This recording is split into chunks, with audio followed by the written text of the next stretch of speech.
In today's video, I'm going to teach you how to configure field configurations in Jira. If you want more control over how fields behave in your Jira work items, this is a useful setting to know. Field configurations let you adjust whether certain fields are required, and that can help standardize the information your team collects. In this walkthrough, I'll show you where to find these settings and how to make a simple change.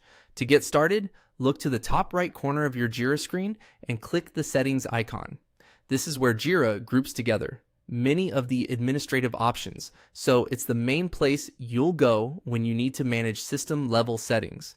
Once the settings menu opens, click Work Items. This will take you into the area where Jira stores the configuration options related to issue or work item behavior.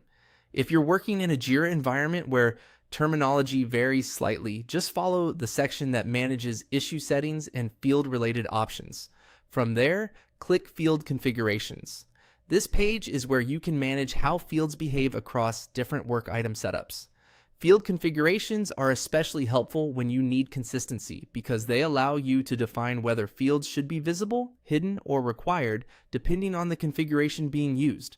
When the list of available field configurations appears, find the one you want to update and click Configure.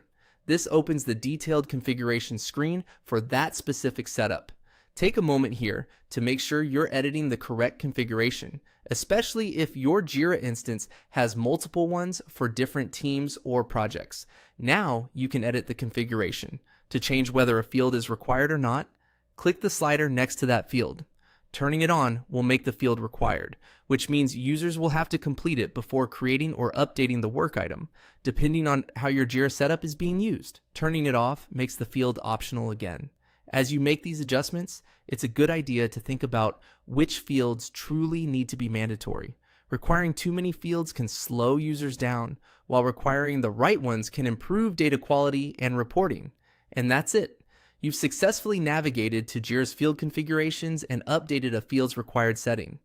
Once you're comfortable with this area, you'll be able to fine-tune how information is collected in Jira and make your workflows more consistent for everyone using the system.